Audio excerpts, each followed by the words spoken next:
Ok, muito bem. Então, pessoal, hoje na nossa aula a gente vai falar um pouquinho sobre Mashiach, ok?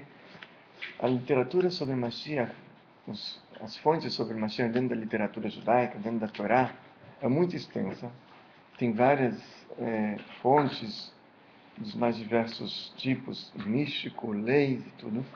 Eu escolhi um pouquinho trazer o que Maimônides escreve sobre isso no livro de leis deles, por um fato muito simples, porque já existe em português, né? O resto está em hebraico, aramaico, é menos acessível. Mas isso foi traduzido, a gente vai ler um pouquinho juntos hoje sobre Mashiach. Mashiach, na verdade, ele vai trazer o objetivo final da criação. Deus criou o mundo e ele vai chegar no seu objetivo na era messiânica, com a revelação do rei Mashiach. Mashiach é um rei, certo? Assim como Moisés, ele tinha a condição de rei dentro do povo judeu. Mashiach também vai ser um rei como se fosse Moisés. Em algumas das literaturas falam que Moisés ele foi o primeiro redentor, tirou o povo judeu do Egito, e Mashiach ele será o segundo que lhe trará a redenção, se Deus quiser, em breve em nossos dias. Rei Davi, ele também é chamado em alguns lugares de Mashiach, porque Mashiach em hebraico vem da palavra ungir, ungido. Ungido é chamado Mashiach, porque o rei Davi, ele era chamado de Mashiach porque ele foi ungido pelo profeta Samuel. Os reis do povo judeu, eles eram ungidos com óleo, era um sinal que eles estavam recebendo o reinado. E como Mashiach será um rei, ele é chamado também de ungido pela Torá. Frente à era messiânica, primeiro, talvez falar um pouquinho do que o Zohar, a Kabbalah, fala sobre isso. Então tem um versículo que fala, esse versículo do Salmo 90 ou 91. Acho que é 90. Kelev shanim binecha kemetmol kiavod. Que 1000 dias, 1000 anos aos seus olhos, ó Deus. É como o dia de ontem que passou. Ou seja, mil anos para Deus é como se fosse o dia de ontem, um dia só. Ok?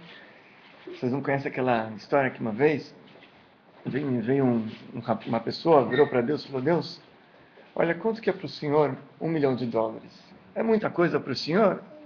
Deus falou: para mim 1 milhão, 1 milhão para mim não é nada. É 1 centavo para mim.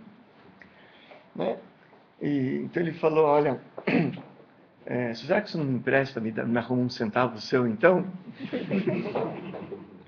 Deus falou: ok, não tem problema. Agora deixa eu te perguntar uma coisa: sabe quanto que é 1000 anos para mim? Está escrito nos Salmos: 1000 anos é como o dia de ontem que passou um dia. Falou: não tem problema, volta amanhã que eu te presto centavos.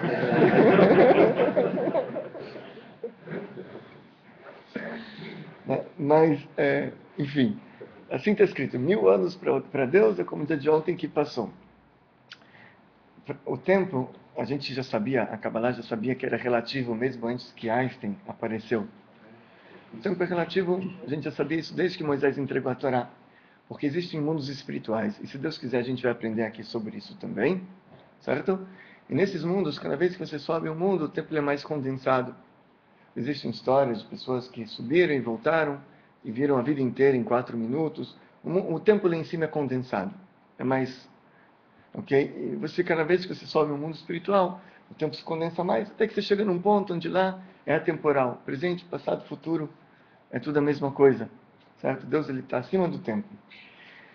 Então, em determinado ponto lá em cima, você tem esses 1000 anos, que correspondem a um dia. Ok? E se a gente pegar toda a criação do mundo, os 7 dias da criação, e a gente começar a comparar cada dia com cada milênio que a gente está vivendo, então a gente vai ver uma analogia muito, muito precisa. O que eu quero dizer? Eu quero dizer o seguinte: nós estamos no ano de 5773 da criação do mundo. Ok? O primeiro milênio corresponde ao primeiro dia da criação. No primeiro dia da criação, o que Deus criou? O que Deus criou? A luz, ok? Estudamos isso, pessoal, não foi? A luz. Luz representa bondade, ok? O primeiro milênio também foi foi 1000 anos de bondade. Foi 1000 anos de bondade. As pessoas, a gente abre na Torá, a gente vê que quanto que eles viviam? 900 e poucos anos. Matusalém, 969. Adão, 930. E assim por diante. Viviam 900 e pouco. Aqueles que morreram cedo, morreram 700, 800, certo? As pessoas não existia doenças naquela época, e as pessoas, está escrito que morriam de espirro. Por quê? Como é que Deus colocou a alma dentro do Adão? E soprou em suas narinas o alento da vida, e foi o homem uma alma viva. A alma entrou pelas narinas, assim foi. A pessoa espirrava, falecia. Não existia doença. Se não era morto, ou guerras, ou coisas assim, morria de uma morte natural, espirrava, falecia. Enfim, eu não sei se é por causa disso que até hoje em dia, quando alguém espirra, a gente fala saúde, não sei. Pode ser, mas assim funcionava. As pessoas, eles eram perversos muito grandes. Está escrito que pouquíssimos conheciam Deus, eles eram idólatras no primeiro milênio. Um atrás do outro, idólatras. E não eram castigados. A gente viu que Deus era benevolente com todos naquela época. Porque o primeiro milênio foi o milênio da bondade, da benevolência. A gente sabe que na Kabbalah, Deus criou, existem 7 atributos emocionais. Mais adiante a gente vai estudar sobre isso também. Certo? Esses 7 atributos emocionais são bondade, severidade, piedade ou beleza, Netzach, que é vitória, Od, que é esplendor, brilho, reconhecimento. A gente tem Sod, fundação, e Malchut, reinado, ou humildade. São 7 atributos emocionais. Esses 7 correspondem aos 7 dias da criação também. Então, o primeiro é bondade. Deus criou o primeiro milênio com a bondade. O primeiro dia com a bondade. O segundo atributo, depois do Hesed, depois da bondade, vem o quê? Gevurah, severidade. Então, o segundo dia foi um dia severo. O que aconteceu? Deus separou as águas de cima com as águas de baixo. Assim está escrito. E criou então a discussão. As águas de baixo queriam ficar em cima. Deu briga. A discussão vem da severidade. A divisão vem da severidade, certo? A divisão vem da severidade, está escrito. Só que separa, ele coloca limites, ele coloca barreiras, ele separa. Você precisa da severidade para separar as coisas, ok? Não que seja ruim, ok? Também é da santidade, a severidade. Mas o segundo dia foi a severidade. Está escrito no Midrash que Deus criou o anjo da morte no segundo dia, o inferno no segundo dia. Coisas severas. Segundo milênio, como é que foi? Foi um milênio severo. Segundo milênio, o que aconteceu? A gente teve o dilúvio, as pessoas começaram a ser castigadas pelo que faziam. As pessoas não viviam mais 900 anos, começaram a diminuir os anos. E assim por diante, teve a Torre de Babel. Enfim, foi um milênio severo.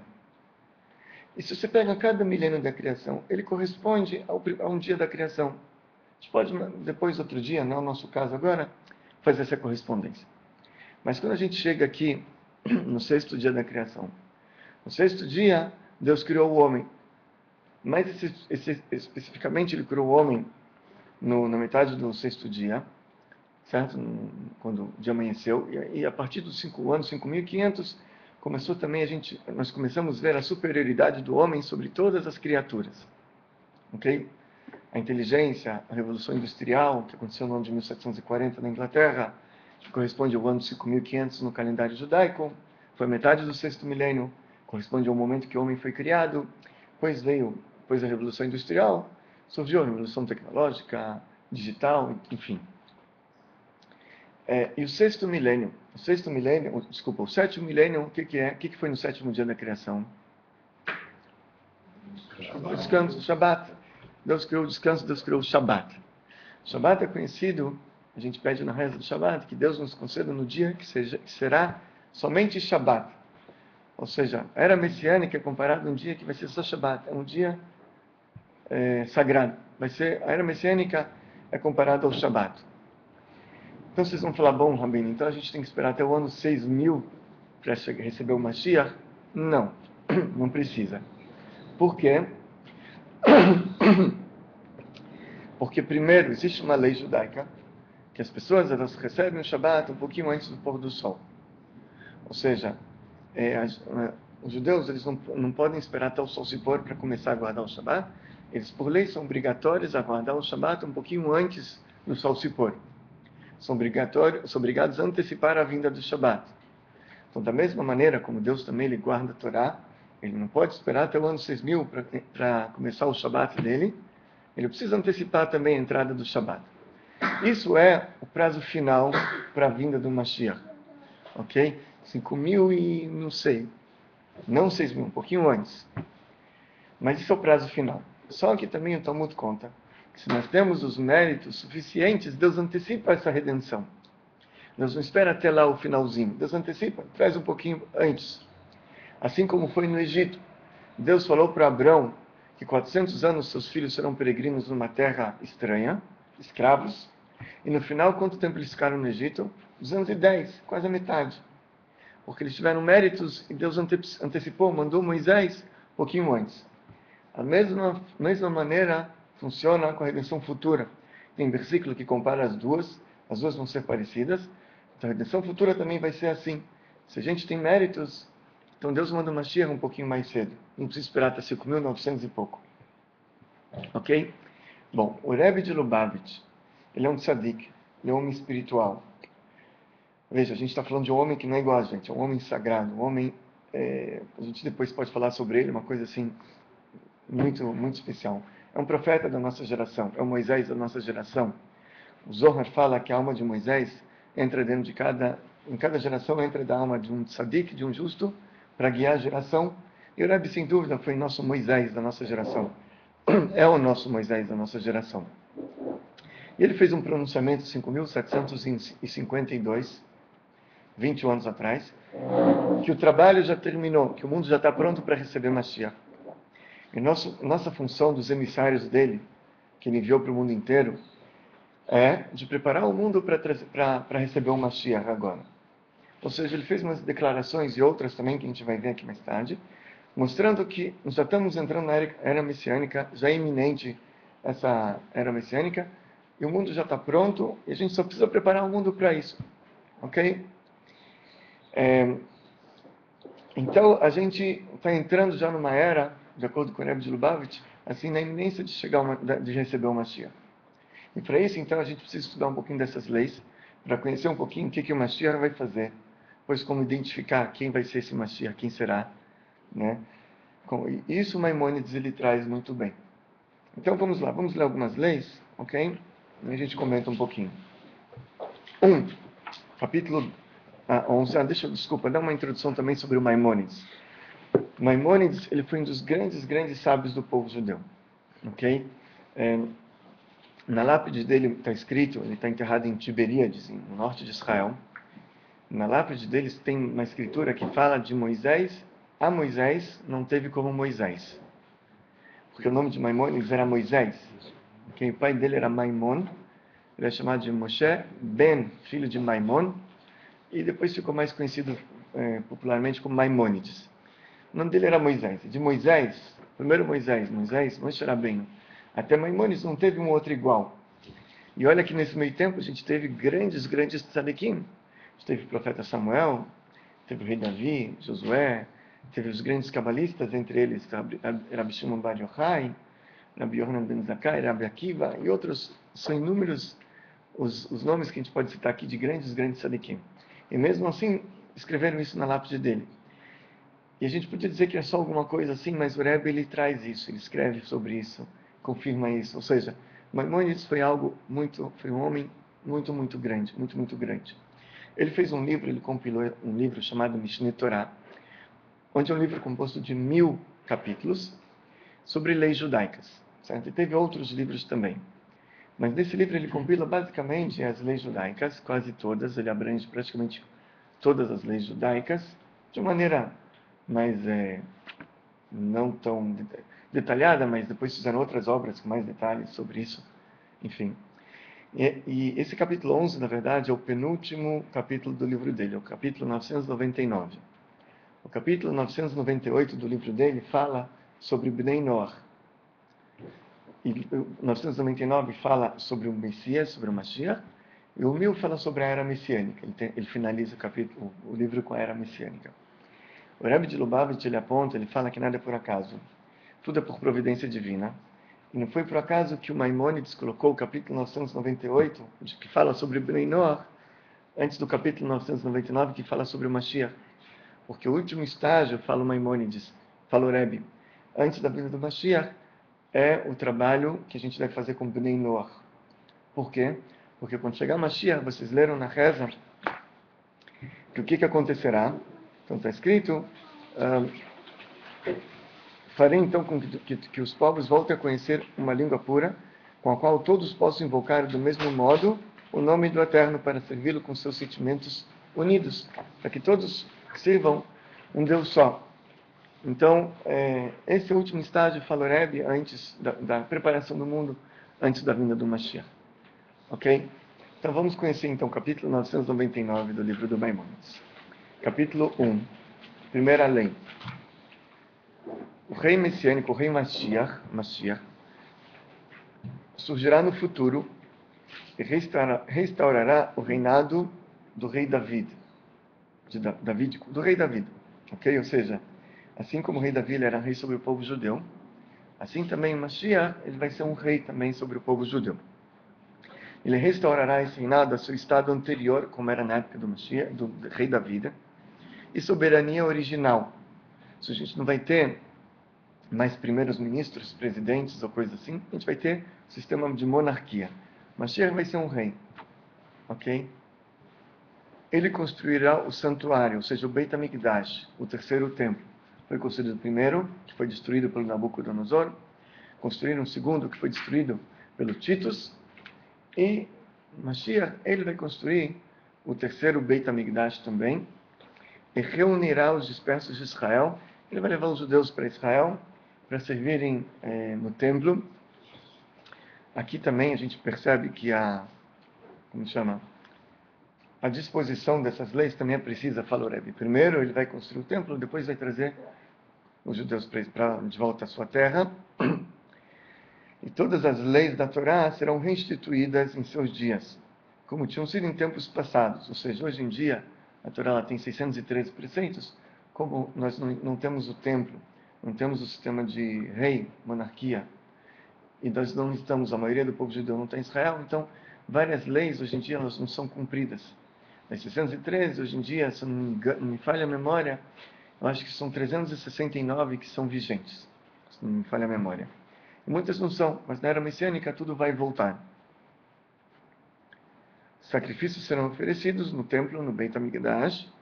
Alguns falam, bom, isso é uma coisa barbária, talvez vai entrar, como é que chama aqueles defensores dos animais, né?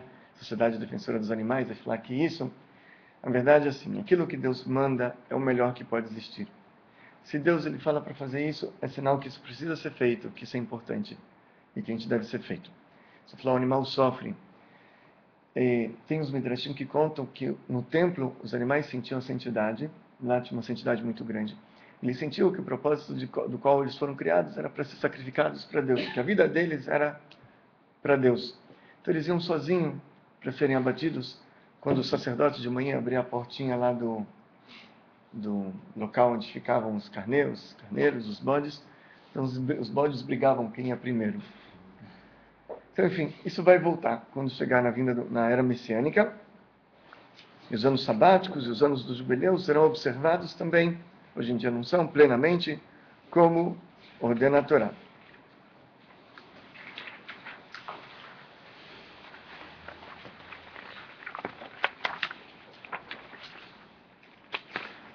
Página 74. Todo aquele que não acredita em Mashiach, ou que não espera a sua vinda, ele até acredita que um dia vai chegar Mashiach, ok, mas não aguarda que Mashiach vai chegar em breve. Não, essa história, Mashiach vai chegar, mas está com pressa, ainda preciso terminar a faculdade, manda ele esperar um pouquinho, eu ainda não consegui botar meu plano de trabalho em ação, preciso conseguir na promoção no emprego. Está com pressa de quê? Ok, ele vai chegar, está escrito na Torá, eu não nego, mas tem Maimonides, ele é bem claro aqui. Todo aquele que não acredita em Mashiach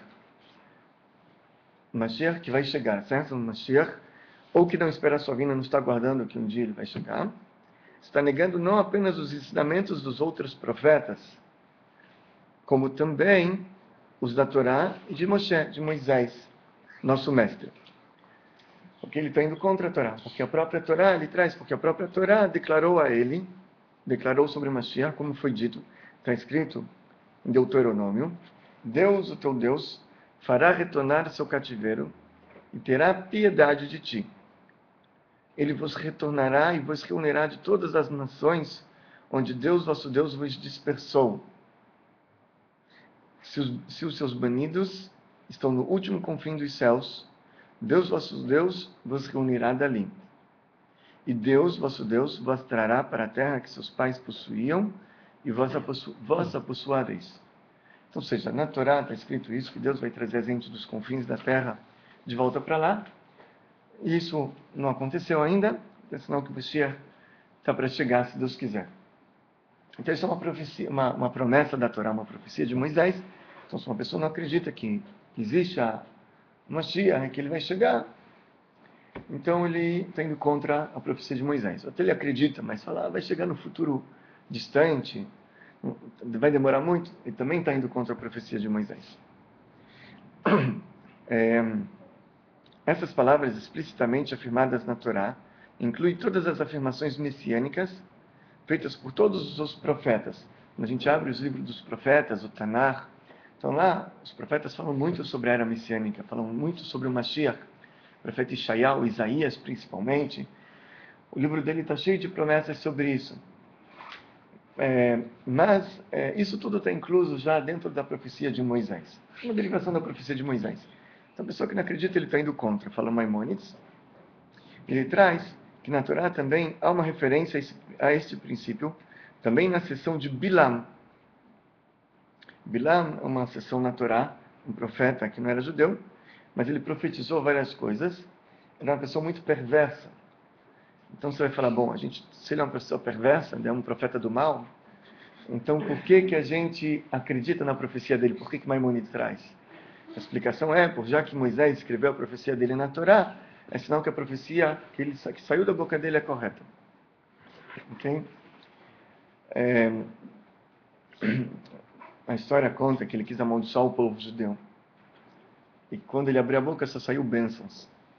Então Deus colocou a profecia na boca dele. Em vez de ele falar coisas ruins, Deus colocou uma coisa na boca dele. Então, já que foi Deus que colocou, Moisés trouxe isso na Torá, e é uma coisa que a gente pode se apoiar também.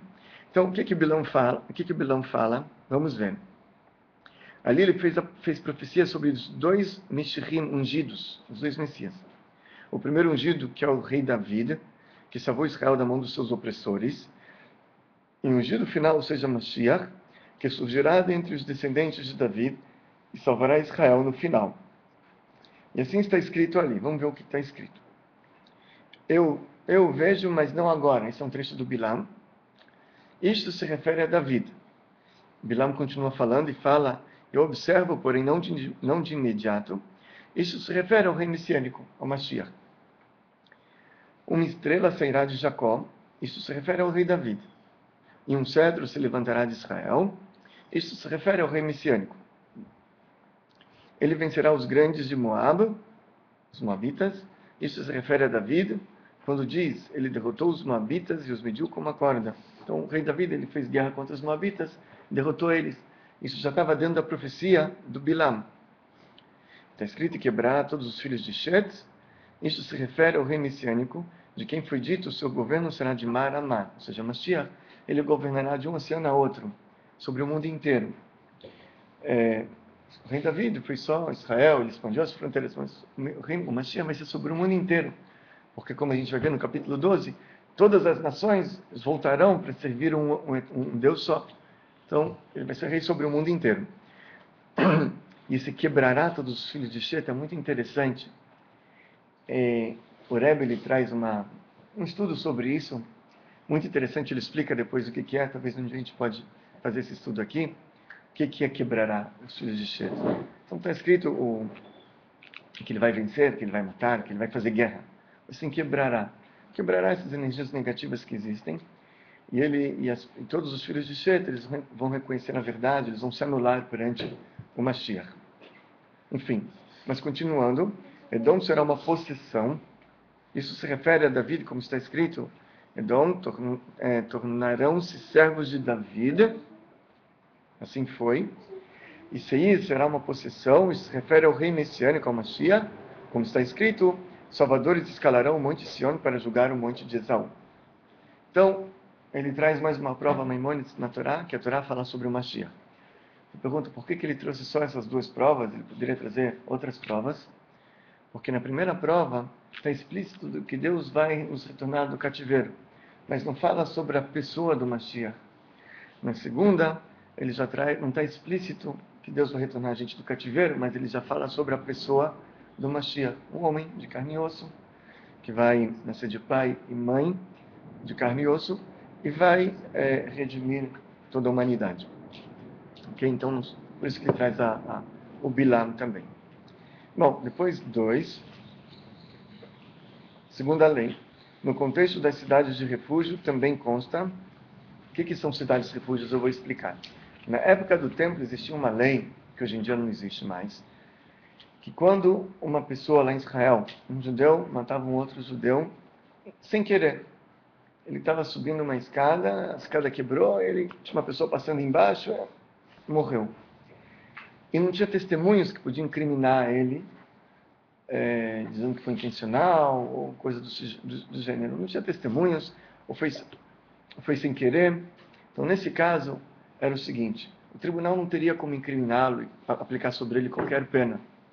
Mas um parente da família poderia vingar o sangue.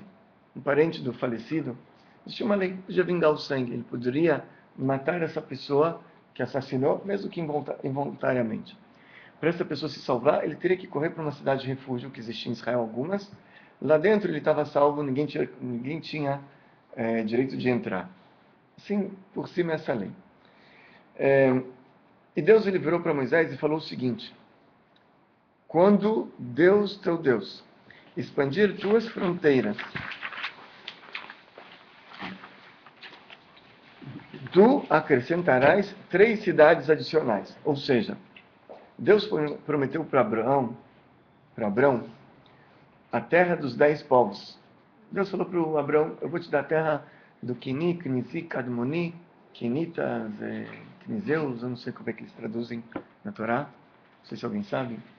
Está escrito lá, Deus prometeu para Abrão a terra dos Quinizitas, Quini, Quinizi, Cadmoni, depois dos cananeus, jebuseus, ok?